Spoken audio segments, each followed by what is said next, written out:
Welcome back to the Curao Compass Podcast, where we decode the chaos of marketing, operations, and strategy and help you navigate toward go-to-market alignment.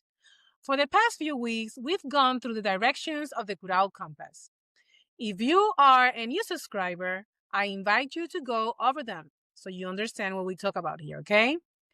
Today's topic, the martech paradox. The shiny, expensive, smart tools that promise automation and alignment, but somehow leave most marketing teams more frustrated than before. And as a marketer myself, I can tell you one or two things about that.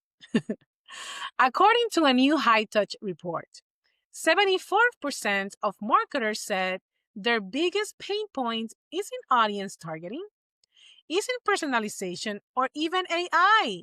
You know, the AI that is supposed to take our jobs? It's tools. Yep, the very things meant to make their jobs easier. So let's talk about the tooling problem. Let's start there. The report analyzed real conversations, not surveys, with 384 marketers. That's a huge number. Because unlike checkbox surveys, these were genuine in the trenches chats with people actually wrestling with marketing technology, or martech like we call it in the industry. And they struggle with them every single day. And the verdict? Marketing teams are drowning in tools. Whether they're locked into giants like Salesforce, Adobe, or HubSpot, or juggling 100-point solutions, the sentiment is the same. We're not happy with our stacks. But here's where I want to pause. The issue here isn't just too many tools. It's what those tools reveal about how companies operate. So that's why to get the attention of the C-suite is very important. So C-suite, if you're listening to me, please listen carefully. The root cause. From experience, these frustrations usually trace back to one thing: lack of a marketing operations team or revenue operations team. Companies expect their marketing teams, their creative marketing team, to run campaigns and also manage the tech stack. And we are going to do a little pause here.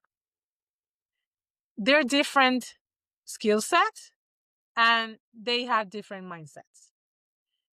Not all marketers can do both things. You can ask a creative strategist to configure integrations, maintain data hygiene, and build automated workflows. At least it's not sustainably. It's doable, yes, but it requires training, coaching, and funding, meaning budget. And I can tell you it's doable because I have built personally high-performing teams that do both. And it's possible, but it requires hiring correctly, training correctly, coaching correctly. It's not as easy as 1, 2, 3. So let's go back to this report because I think that for the C-suite, it's very important to listen to these stats. Most marketing teams, they don't have the engineering part of marketing. They're putting out fires in projects, in marketing plans, marketing strategies. They're not building systems because that's not what they are trained to do. Meanwhile, 87% of marketers in the report said they rely heavily on engineering. Usually, this means the IT team, just to make their tools work. Another 55% said too much manual work because they cannot connect the tools. And that's a symptom of a bigger disease: misalignment between teams. And this takes us to the data dilemma. 96% said data doesn't flow between tools. 83% said they can't access data without engineering. or the IT team. 63% said they lack a single source of truth. You can't run a go-to-market strategy when your data lives in silos. You can't build personalization if your systems can't talk to each other. And you cannot measure performance if your attribution is broken. And notice something interesting.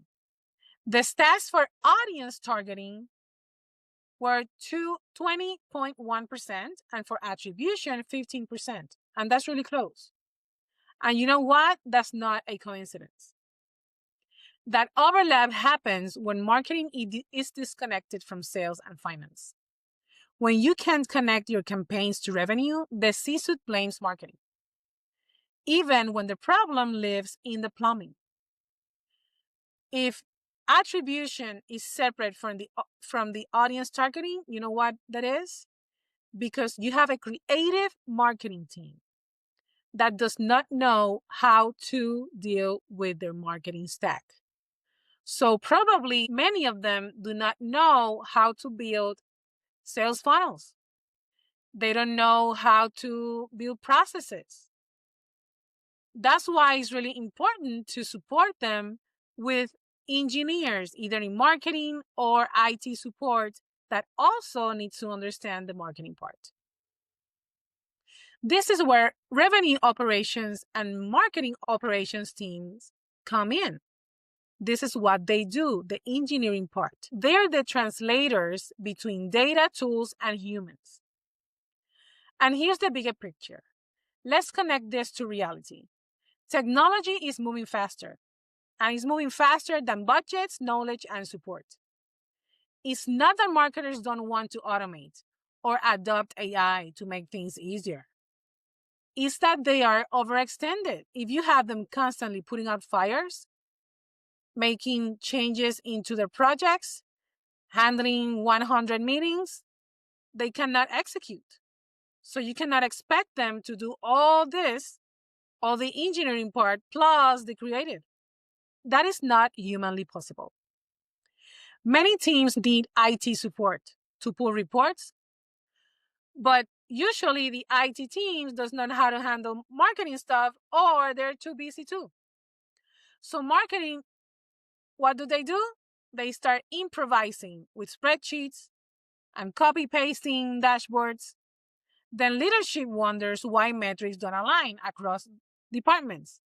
And usually, the suspect will always go to marketing. What budget is cut first? Marketing. But no one stops and analyze the root of the problem. Do they have the support? Do they have the skill set? Do they have the mindset to do things beyond being creative? Those are questions that you need to sleep on them and think about them. This is why I always say marketing operations isn't optional anymore. Without it, you're trying to run a Formula One race on a gravel road. It's an operational direction. And you know what? It's a business model. In 2025, a go-to-market strategy without that engine is not going to be as successful as you may like. When marketing is at the center, connected to operations, finance, and structure, data flows naturally. Your tools stop being random gadgets and start becoming extensions of your process. That's how you unlock the true potential to introduce AI, automation, and personalization, not by adding more tools, but by optimizing the systems behind them. So yes, marketing technology or martech might be failing marketers, but it's not because the tech is bad, it's because the systems supporting the tech are broken.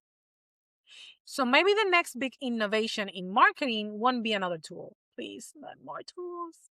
But finally funding, adding budget, and funding the people who know how to make the ones you already have work together. So, thanks for tuning in to the Curao Compass Podcast. If this episode made you look twice at your martech stack, Good, that was the point. Because that's where clarity begins. Until next time, keep your direction steady and your data clean. And keep your marketers supported. Until next time.